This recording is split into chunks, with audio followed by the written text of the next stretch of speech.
guys, welcome back. Welcome back. This is chisomakahtv, and if today is your first time, welcome. Returning subscriber, I see you. Thank you so much. If you've been watching me various times and have still not subscribed because I'm seeing you in my dashboard, can you tell me why? Okay, can you just go ahead and subscribe right now? Okay, so today is so exciting and I am back with my relationship tips. Okay guys, are you ready? Are you ready? I know you've seen the caption already. Are you excited? If today you're wondering what are the things I should be doing as a single man, right? Now this is your video. Number five things you're supposed to be doing now as a single man is what I'm talking about. And if you're here for it, don't go anywhere. Okay, 5 things you should be doing and investing in right now as a single man. I want to classify a single man as somebody between the ages of 18 and 35, 40, whatever, but you're at the point where you're not married. Okay, so what should you be doing just before you decide to take a wife? That's what we're talking about. So if you're not, that doesn't mean that if you don't plan to take a wife, this does not apply to you, but as a single person, you want to maximize yourself, you want to leave a lasting legacy, you want to be happy, you want to, take life as it comes, like, and succeed at it, no matter what it brings. These are the tips I found out will help you be exactly that. Number one, find who you are. People say it in different ways. Find your purpose, find your destiny, whatever it is that they call. Find who you are. See, the noise is so much out there. Everybody wants you to be a certain way. From parenting, parents want us to be a certain way, well, out of love. Sometimes they box us a little too much. Sometimes it's the lack of parenting, and then we grew up with certain kind of people and they want us to walk according to their precepts and what they believe. Sometimes religious interferences, sometimes where you live, your environment, everything is suggesting things that they want you to do and be that may not be exactly who you are. So it's a good time when you're single to sit back and ask yourself, who exactly am I?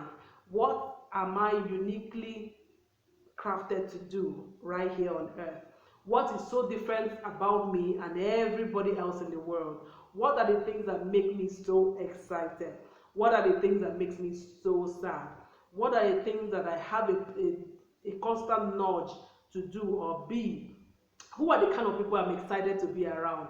Who are the kind of people I totally detest, even though I don't tell them? Right now, you will notice that we are going to be tackling a lot of values. By values, I mean things that are non-tangible but are abstract, real things that you find out that are the things that usually call you, the things that you are respond more to, right? So there could be things like family. You could be somebody who is very affectionate to family. You do anything to keep family peace, keep bonding and all that. You could be somebody also who is very giving, driven towards helping people, right? You could be somebody who is very driven to help people. You could be somebody who is crafted to employ people to achieve a good aim. Somebody who can be a good employer, a good leader, and all that. So you just, sit down with yourself and look at your skill set, your talent, your experiences, your stand about things.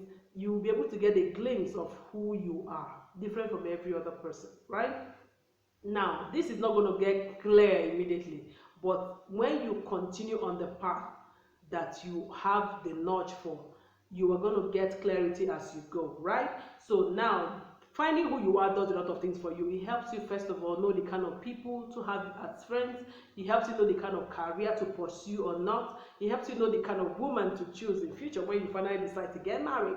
And it does a whole lot more for you. Trust me, this is what you want to do now that you're single. I'm telling you. The second thing I think you need to do now that you're single is to learn to take care of yourself. There's no loving anybody else if you do not truly love yourself. And loving yourself means finding who you are in the sense of your body, knowing what to respond to your body, knowing what your body needs per time, knowing how to manage your emotions, knowing how to manage people and their tantrums around you, understanding hygiene, understanding that your body matter, understanding how to take care of yourself medically when you need a doctor, when you do not need a doctor, when you need rest, when you're stressed out, and what to do. These are very, very, very, very important. Understanding also your outlook, the things you should wear that brings out the better part of you, that makes you win friends.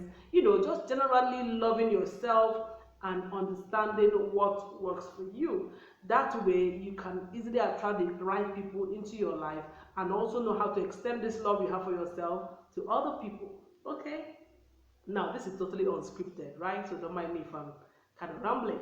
Number 3 thing I think you should be doing now that you're single is to be sure that your sexuality is intact.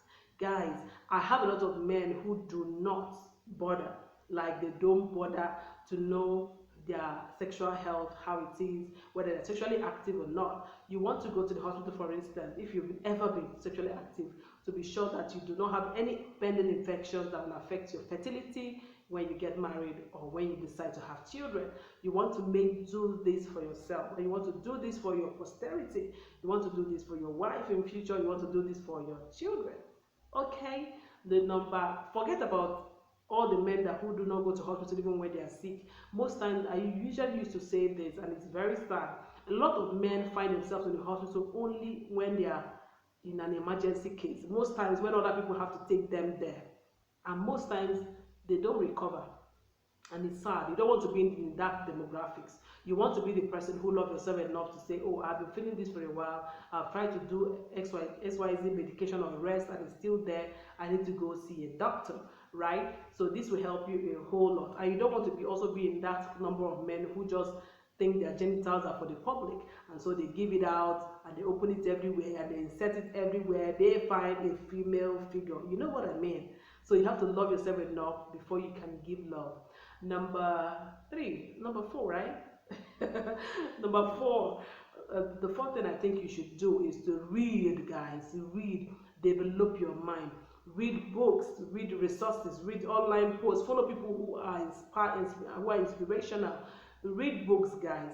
Books will take you to places that your feet may not be able to get to. Absolutely. You're going to get gold mines from people's minds that will help you on your journey to life. Never ignore this. In addition to books, I think you should attend seminars, workshops, conferences designed for men, women, parents. Just develop yourself across the board. Don't limit yourself and say, oh, I'm not yet a parent, I'm not yet married, I don't want to do this. Just go ahead and learn. There's something sexy about the man whose mind is fertile, whose mind is rich, whose mind is grounded, right? It makes even your behavior shine through. The final point I have to tell you is cultivate a friendship with the kind of girls that you have same values with. You want to intentionally make girlfriends, and I'm not talking having just a girlfriend, I mean having girlfriends, and that means friends who are girls. So I'm not saying tell people, oh, be my girlfriend. I'm just saying intentionally interact with your community, your colleague, your industry, your environment, your family circle, and find people who you can relate to one-on-one, share likes with, understand life with, and possibly one of them could be somebody that will become your wife in future. But for now, invest in having friends. If you're not ready yet to marry, you're not ready to get married, never have a girlfriend alone. So somebody who's exclusively in a relationship with you. I advise you not to. So go ahead, make a lot of friends from across the world, because right now with the internet you can have friends everywhere. Learn as much as you can. It goes back to the same. Also, be able to this is a good time to learn from other people who are already married, men, women, other people who are married, and begin to learn some gems, especially from people whose marriages are interesting and happy, and they don't mind to share. Go ahead and learn as much as you can. You need to be a step further from whoever it is that you're going to get married to. Trust me, it will save you. Right here we keep it real until I come your way again. Keep being amazing and go get your girl. When you're ready. So these are the 5 things you should be doing right now. Which of them are you already doing? Let me know in the comment section. Okay, bye.